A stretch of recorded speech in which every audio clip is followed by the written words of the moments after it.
Recently, Tino Sanandaji released a book called MassUtmaning, which can be translated to MassChallenge. The book is basically about the consequences of mass immigration, backed by statistics and facts, and what he thinks should be done about the problems that mass immigration has caused. The title MassChallenge stems from the way the Swedish government has labeled the problems challenges instead of what they are, problems. Tino Sanandaji was born in 1980 and came to Sweden when he was 9 years old. He earned a degree in economics at the Stockholm School of Economics and became an MBA. He also earned a master's degree at the University of Chicago and later a PhD in public policy, also at the University of Chicago. Since then, he's been a researcher on the topic of national economics. Tino Sanandaji has publicly criticized how Sweden has handled immigration, and for that he's been heavily criticized.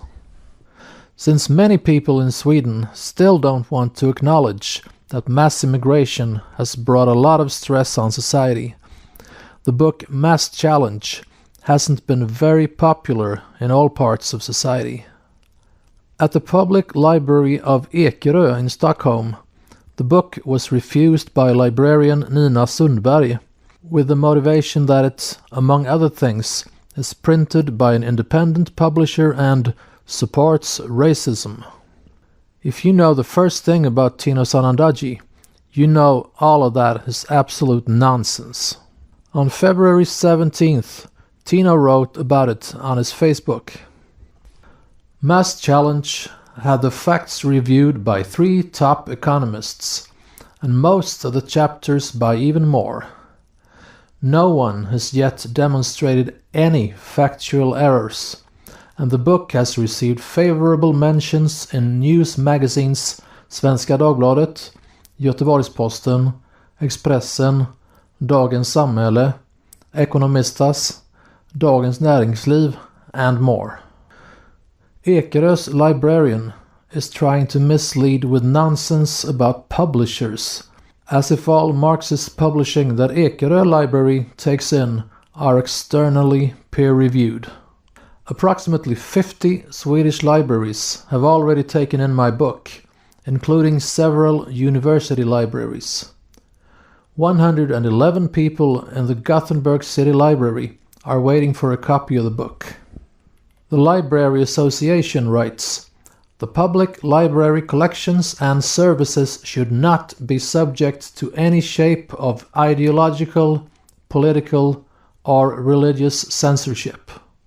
Public libraries are not a playhouse for the cultural left's censorship, and it's no coincidence that the librarian in question advises visitors on communist literature. It's close to slander claiming that rules against racism justifies the exclusion of my book. Ekerö Library owes me an apology."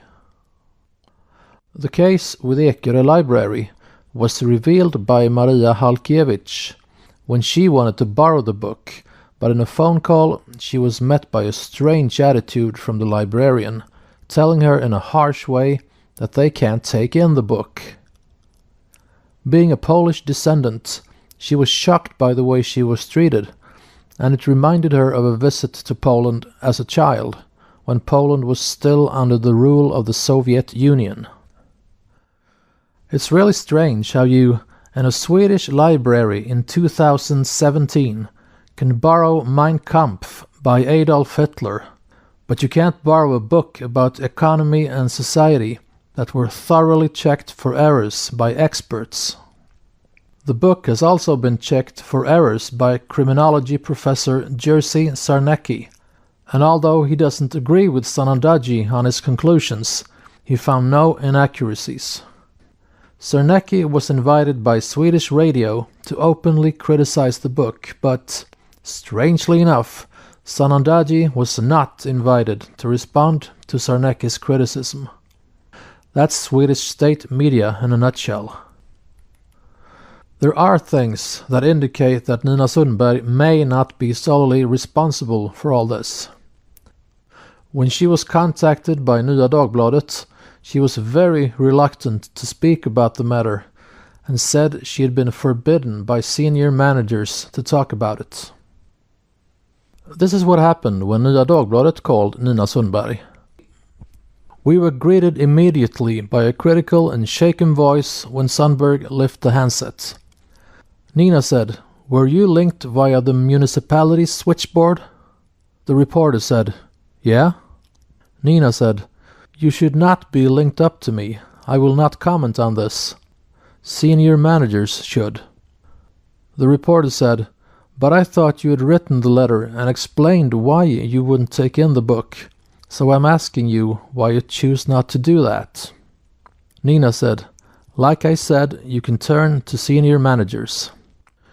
The reporter said, "But could you answer click?" We never had an opportunity to ask why there, among other things, were communist literature at the library, and also about the library's impact policy. Worth noting is that MassChallenge has been rejected at Botkyrka Library as well, for quality reasons. This may have to do with the fact that Botkyrka is heavily populated by immigrants. But what do I know? There have been commercial actors that have refused the book as well. Akademibokhandeln, one of Sweden's largest, if not the largest bookstore chain, don't have it in their bookstores due to, as they say, lack of commercial value. This in spite the fact that MassChallenge sold out in just days after its release.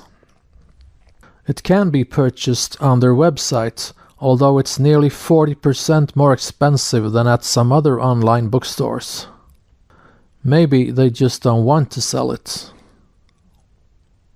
What does all this say about freedom of expression in Sweden in 2017? Are we turning into North Korea?